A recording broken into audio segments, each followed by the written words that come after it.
గంగవరం మత్స్యకారుల చిరకాల వాంఛ జెట్టి నిర్మాణానికి కదలిక ఏర్పడింది. ఈ మేరకు ఇటీవల ప్రారంభమైన అసెంబ్లీ సమావేశాల్లో ఇదే అంశాన్ని గాజువాక శాసనసభ్యుడు పల్లా శ్రీనివాసరావు లేవనెత్తారు. మత్స్యకారుల జీవనాధారానికి మూల స్తంభంగా నిలిచే ఎరాడ జెట్టి నిర్మాణం కల సాకారం దిశగా కూటమి ప్రభుత్వం అడుగులు వేస్తుంది అని ఎమ్మెల్యే తెలిపారు. 2014 నుండి 19 వరకు ఎమ్మెల్యేగా ఉన్న తాను అప్పట్లో దీనికి సంబంధించి కొంతమేర ప్రయత్నం చేశానని గుర్తు చేశారు. ఆ తర్వాత వచ్చిన వైసీపీ ప్రభుత్వం ఈ అంశాన్ని పట్టించుకున్న దాఖలాలు లేవని, జెట్టి నిర్మాణం కన్నా ముందు పోర్టు నుండి కొన్ని అనుమతులు అవసరం కావడంతో ఆ ప్రయత్నాలు కూడా చేశాము అని చెప్పారు. డిపిఆర్ రూపొందించిన పని కూడా కొలికి వచ్చిందన్నారు. ఇది పూర్తి స్థాయిలో జరగడానికి కేంద్రం సహకారం కూడా అవసరమని పేర్కొన్నారు. గంగవరం పోర్టు ఆవిర్భావ సమయంలో నాడు మత్స్యకారులకు ఏమైతే హామీలు ఇచ్చామో వాటిని అక్షరాలు అమలు చేసి తీరుతామని తెలిపారు. జెట్టి నిర్మాణం ద్వారా ప్రాంతం పర్యాటకంగా మరింత అభివృద్ధి చెందుతుంది అని అభిప్రాయం వ్యక్తం చేశారు. 2014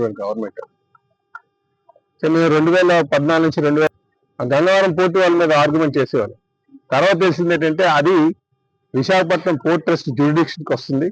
ఒక ఏదైనా పోర్టు ముందు స్థాపిస్తే దానికి 11 కిలోమీటర్లు ఇరువైపులా ఆ పోర్టు జ్యూరిడిక్షన్ వస్తుంది. ఆ పోర్టు వాళ్ళు ఇవ్వాలి పర్మిషన్. సో 2000 మేము 4 సంవత్సరాలు చూసిన తర్వాత అర్థమైంది. ఆ తర్వాత విశాఖపట్నం పోర్ట్ ట్రస్ట్ వారితో మాట్లాడి వాళ్ళు 2018 చివరికి మా పదవీ కాలం పూర్తి కావస్తున్న టైంకి వాళ్ళు పర్మిషన్ వాళ్ళు ఒక నోట్ ఇచ్చారు, బోర్డు రెజల్యూషన్, మీరు దాన్ని డిపిఆర్ రెడీ చేయమని చెప్పేసి. సో 2019లో మేము దిగిపోయిన తర్వాత మళ్ళీ దాన్ని అలాగే మరుగున పడిపోయింది. ఇప్పుడు మళ్ళీ మాట్లాడి దానికి డబ్బులు కేటాయించాలి అని చెప్పిన తర్వాత కొంత కదలికి వచ్చింది.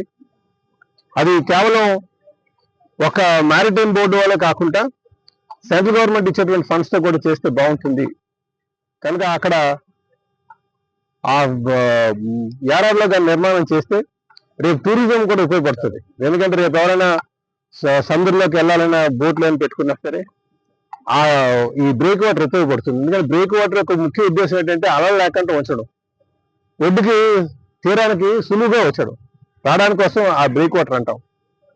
ఆ బ్రేక్ వాటర్ని త్వరితగతం చేయాలని చెప్పి తెలియజేయడం జరిగింది. ఇదే విషయాన్ని అసెంబ్లీలో ప్రస్తావించాం. ఇప్పుడు పోర్టు వారితో కూడా మాట్లాడాం, మ్యారిటైమ్ బోర్డు వారితో, ఏపీ మ్యారిటైమ్ బోర్డు వారితో కూడా మాట్లాడడం జరిగింది. ఖచ్చితంగా నాకు చాలా నమ్మకం ఉంది, నా హయాంలో అది పూర్తి చేస్తుంది.